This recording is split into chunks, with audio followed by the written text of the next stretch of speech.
15장 1절에서 8절까지입니다.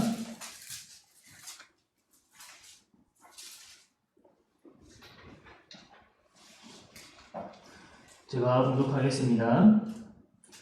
나는 참 포도나무요 내 아버지는 농부라. 무릇 내게 붙어있어 열매를 맺지 아니하는 가지는 아버지께서 그것을 제거해 버리시고, 무릇 열매를 맺는 가지는 더 열매를 맺게 하려 하여 그것을 깨끗하게 하시느니라.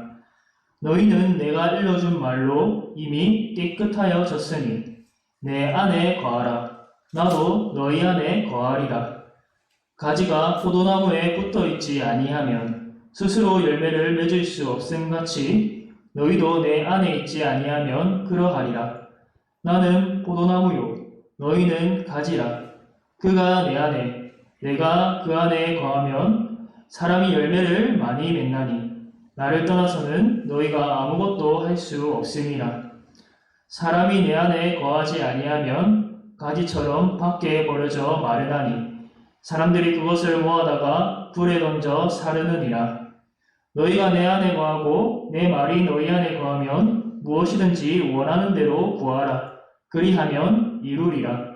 너희가 열매를 많이 맺으면 내 아버지께서 영광을 받으실 것이요 너희는 내 제자가 되리라. 아멘. 예수님을 믿는 자는 반드시 변화가 생깁니다. 이전에 하나님에 대하여서 죽었던 영혼이 이제 새 생명을 얻어서 하나님에 대하여서 살게 됩니다. 이제 내 영혼을 살리신 하나님을 향하여 예배하게 됩니다. 내게 행하신 그 일들을 감사드리며 찬양하게 됩니다. 즉, 그 사람의 존재와 신분의 변화가 생깁니다. 그런데 참 신자는 존재와 신분과 더불어서 중요한 변화가 한 가지 더 있습니다. 그건 바로 삶의 변화입니다. 참 신자는 반드시 삶이 변화됩니다. 예수님을 믿기 이전의 삶과는 다릅니다. 어렸을 때부터 믿음의 부모 아래에서 태어난 사람, 자란 사람은 어떻게 되는가 이렇게 물을 수도 있습니다. 그러한 사람이라도 나이가 들어서 본인이 본격적으로 믿음을 고백하게 된다면 그 삶이 더 적극적으로 거룩하고 정결하게 변화됩니다. 전에는 믿음의 부모 아래에서 수동적인 측면이 강했다면 이제 본인이 나이가 들고 자기 중심으로 그 믿음을 고백하게 된다면 이제는 능동적으로 하나님께 순종하는 삶으로 나아갑니다. 여러분, 오늘날 교회를 다니는 사람은 많습니다. 중국과 일본과 우리나라를 비율로 따져서 비교하면 우리나라에 압도적으로 믿는 사람들이 많이 있지요. 그러나 그 모든 사람이 여러분 참 신자라고 할 수 있을까요? 그럴 수는 없습니다. 교회에 출석하는 것 자체가 그 사람이 신자다라는 것을 나타내지는 않습니다. 마치 유대인이라고 해서 그 혈통이 하나님의 자녀라는 것을 증명해 주지 않는 것처럼 교회에 출석한다고 해서 참 하나님의 자녀임을 충분히 증명할 수 없습니다. 주일 성수하고 예배 때 사도신경을 고백하는 것만으로는 참 신자임이 온전히 드러나지 않습니다.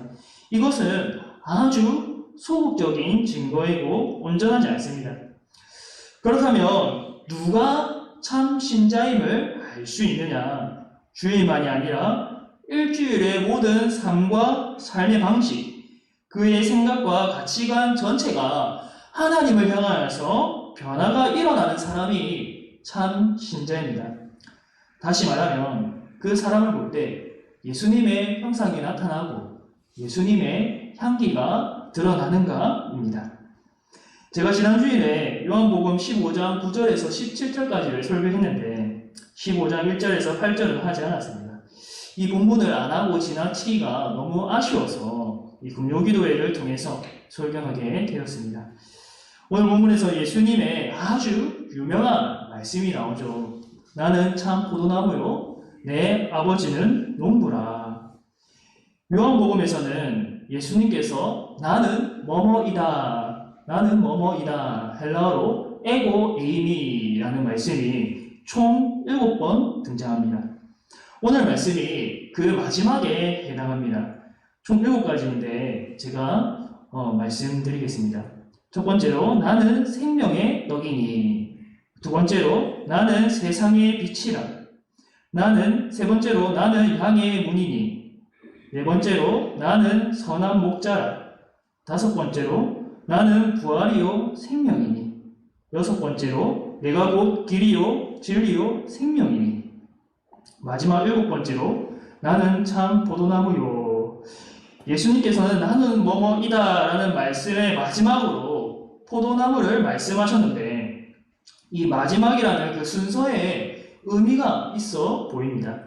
예수님은 포도나무이시면서 우리는 가지인데요. 포도나무 가지가 만약 나무와 붙어 있지 않다면 그 열매를 맺을 수 없지요. 만약에 떨어져 있다면 열매를 맺을 수 없습니다. 그러나 똑바로 붙어 있다면 반드시 열매를 맺게 됩니다. 예수님은 나는 뭐뭐이다의 마지막으로 열매를 말씀하셨습니다. 모든 가르침 중에 마지막으로 열매 맺는 것을 강조하고 이것을 정점으로 찍으셨습니다. 혹여나 열매 맺지 않는 가지가 있다면 어떻게 해야 될까요? 포도나무가 있고 가지가 여러 가지가 있습니다. 그런데 그 중에 열매 맺는 가지가 있고 또 더러는 열매 맺지 못하는 가지가 있습니다. 열매 맺지 못하는 가지가 있다면 어떻게 해야 될까요? 지켜보다가 싹둑 잘라야 됩니다. 왜냐하면 열매 맺지 못하는 가지가 이 양분을 빨아먹어서 열매 맺는 좋은 가지가 더 풍성하게 열매 맺지 못하게 하기 때문입니다. 2절에서 이렇게 말씀하십니다. 물은 내게 붙어 있어 열매를 맺지 아니하는 가지는 아버지께서 그것을 제거해 버리시고, 물을 열매를 맺는 가지는 더 열매를 맺게 하려 하여 그것을 깨끗하게 하시느니라. 아멘. 열매 맺지 아니하는 가지는 농부가 제거합니다. 그러나 열매 맺는 가지는 농부가 그것을 더 깨끗하게 가꾸어서 열매를 맺게 합니다. 농부는 항상 포도나무를 바라보면서 무슨 생각을 할까요? 농부는 포도나무가 열매 맺는 데에 늘 관심을 가지고 이를 위해서, 열매 맺도록 하기 위해서 포도나무를 깨끗하게 관리합니다. 바람이 더 잘 통하도록 열매 맺지 못하는 가지는 싹둑싹둑 잘라버리고 풍성하게 열매를 맺는 가지는 더 귀하게 여겨서 깨끗하게 가꾸어 줍니다. 따라서 포도나무가 존재하고 가꾸어지는 이유는 열매를 맺기 위함입니다. 예수님께서는 오늘 말씀 3절에서 말씀하시기를 너희는 내가 일러준 말로 이미 깨끗하여졌다 라고 했습니다. 예수님의 가르침을 따르고 순종하는 제자들은 이미 깨끗하여진 가지입니다. 열매를 맺는 건 어떤 걸 말하느냐, 어떤 열매를 말하느냐, 전도하고 영혼을 구원에 이르게 하는 일뿐만 아니라 아까도 말했듯이 그의 삶 전체가 예수님을 향한, 하나님을 위한 삶으로 나아가는 것입니다. 하나님 중심의 삶, 하나님의 뜻과 그의 영광을 위한 삶입니다. 가지가 포도나무에 붙어 있는 이유는 무엇 때문이라 했습니까? 열매를 맺기 위함이라고 했습니다. 포도나무 가지는 열매를 맺음으로써 누구의 뜻을 나타냅니까? 농부의 뜻을 나타냅니다. 농부는 열매 맺는 포도나무를 볼 때에 기뻐하고 즐거워하게 됩니다. 탐스러운 열매를 풍성하게 맺게 될 때 농부 대신 하나님 아버지께서는 인자한 미소를 지으십니다. 열매를 볼 때마다 뿌듯해 하십니다. 이것이 바로 하나님께서 우리를 참 포도나무 대신 예수님에게 접붙이신 이유입니다. 이렇게 성부 하나님과 성자 예수님은 따로 일하시지 않고 언제나 함께 합력하여서 선을 이루십니다. 우리를 향하여서 선을 이루십니다. 우리를 깨끗하게 하시고 포도나무 가지로서 참 포도나무에 접붙이십니다. 그분의 말씀과 성령으로 우리를 깨끗하게 거룩하고 정결하게 가꾸어 나가십니다.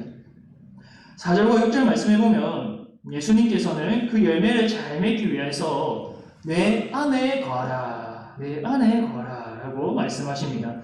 우리 4절과 5절 말씀 함께 읽어볼까요? 4절과 5절 말씀입니다. 시작! 내 안에 거하라. 나도 너희 안에 거하리라. 가지가 포도나무에 붙어있지 아니하면 스스로 열매를 맺을 수 없음같이 너희도 내 안에 있지 아니하면 그러하리라. 나는 포도나무요 너희는 가지라. 그가 내 안에 내가 그 안에 거하면 사람이 열매를 많이 맺나니 나를 떠나서는 너희가 아무것도 할 수 없음이라. 아멘. 예수님께서는 우리를 향하여서 자신 안에 거하라, 내 안에 거하라 라고 말씀하십니다. 왜냐하면 그분을 떠나서는 아무런 열매를 맺을 수 없기 때문입니다. 예수님을 떠난 열매는 있을 수 없습니다. 혹여라도 세상 사람들이 볼 때에 와, 저 사람 잘 산다. 저 사람 아주 뛰어난 사람이다. 저 사람 아주 선한 성품을 가지고 있다 라고 말한다 하더라도 예수님을 떠난 열매는 완전히 썩어버린 열매일 것입니다. 예수님 안에서의 열매는 하나님이 기뻐 받으시는 열매인데 반면에 예수님 밖에서의 열매는 하나님이 진노하시고 버리시는 열매입니다. 하나님께서는 오직 예수님 안에서 맺는 열매만을 기뻐 받으십니다. 누군가 하나님 앞에서 자신이 많은 일을 해냈다고 자랑한다면 나는 세상의 여러 사람들에게 인정받았습니다. 세상에서, 사회에서 높은 위치에 있었고 존경받는 사람이었습니다. 라고 자랑한다면 그건 바로 썩은 열매일 것입니다. 하나님이 인정하시는 열매가 아닙니다. 하나님은 예수님으로 인해 맺히는 열매를 받으시는데 그건 자신을 나타내는 것이 아니라 예수님을 나타내는 열매이지요. 자신께 영광을 돌리는 것이 아니라 하나님에게 영광을 돌리고 예수님의 사랑이 나타나고 성령의 역사가 드러나는 그 열매가 참 열매입니다. 저희가 종종 부르는 찬양 중에 원하고 바라고 기도합니다 라는 제목의 찬양이 있죠. 가사에 이렇게 나옵니다. 하나님의 꿈이 나의 비전이 되고 예수님의 성품이 나의 인격이 되고 성령님의 권능이 나의 능력이 되길 원하고 바라고 기도합니다. 참 신자는 예수님 안에서 예수님을 닮아가는 사람입니다. 삶에서 예수님으로 인하여서 열매가 맺힙니다. 베드로후서 1장 4절에 이렇게 기록되어 있습니다. 이로써 그 보배롭고 지극히 큰 약속을 우리에게 주사 이 약속으로 말미암아 너희가 종욕 때문에 세상에서 썩어질 것을 피하여 신성한 성품에 참여하는 자가 되게 하려 하셨느니라. 아멘. 여러분, 우리는 어떠한 사람들인가? 우리는 신성한 성품에 참여한 자들입니다. 그분의 성품에 참여함으로써 우리는 나의 악함과 그리고 세상에 썩어질 것들을 멀리합니다. 날마다 더 그분 안에 거하기를 힘쓰면서 그분의 성품에, 예수님의 성품에 더 참여하게 됩니다. 여러분은 참된 신자이십니까? 우리가 참된 신자임을 어떻게 확신하고 확인할 수 있을까요? 여러분의 삶 속에 포도나무 가지로서 그 열매가 맺히고 있는 것으로 우리는 알 수 있습니다. 예수님을 닮아가고 예수님이 드러나는 모습이 내 삶 속에 있는가? 주위의 형제와 이웃들이 나의 모습을 통해 그리스도의 형상을 엿보고 있는가? 여러분의 삶 가운데 이런 열매가 많이 맺히기를 바랍니다. 풍성한 열매를 맺음으로 농부 되신 아버지를 기쁘게 하실 수 있기를 바랍니다. 더 나아가서 그분 안에 거하고 열매 맺는 자에게 주어지는 복이 있습니다. 우리 7절 말씀 함께 읽어보겠습니다. 7절입니다. 시작! 너희가 내 안에 거하고 내 말이 너희 안에 거하면 무엇이든지 원하는 대로 구하라. 그리하면 이루리라. 아멘. 예수님 안에 있는 자는 다르게 말하면 자기 안에 예수님이 사시는 자입니다. 내 안에 거하라. 나도 너희 안에 거하리라. 이 말씀이 성취된 사람이고 앞으로도 더욱 온전하게 성취되어가는 사랑입니다. 그렇기에 그는 예수님의 뜻이, 아버지의 뜻이 무엇인지 압니다. 또 그 뜻을 알 뿐만 아니라 그 뜻을 이루고자 하는, 적극적으로 이루고자 하는 선한 의지도 있습니다. 성령이 그 뜻을 알게 하시고 또 그 의지를 일으키십니다. 또한 능히 기도하는 대로 인도하여 주십니다. 그렇기 때문에 우리는 늘 오늘 이 순간도 성령을 의지해서 능히 기도할 수 있는 것입니다. 사랑하는 성도 여러분, 오늘 이 시간 성령을 의지하여서 기도함으로 원하는 대로 구할 때에 하나님이 친히 응답하여 주시는 그 은혜를 체험하시기를 바랍니다. 8절에 이렇게 말씀하십니다. 너희가 열매를 많이 맺으면 내 아버지께서 영광을 받으실 것이요 너희는 내 제자가 되리라. 우리의 풍성한 열매, 또 우리의 기도를 통해서 아버지께서 영광 받으십니다. 예수님이 친히 본을 보여주셨지요. 우리도 예수님의 제자입니다. 제자이면 예수님을 따라가야 됩니다. 예수님을 따라서 항상 열매 맺고 그분 안에서 아버지의 뜻대로 기도함으로써 하나님께 영광을 돌릴 수 있습니다. 아무쪼록 예수님의 제자로서 풍성한 열매를 맺는 귀한 포도나무 가지가 되시기를 바랍니다. 하나님 아버지께 영광을 돌리는 그 귀한 가지로 오늘 이 늦은 저녁에 기도할 수 있기를 주님의 이름으로 축복합니다.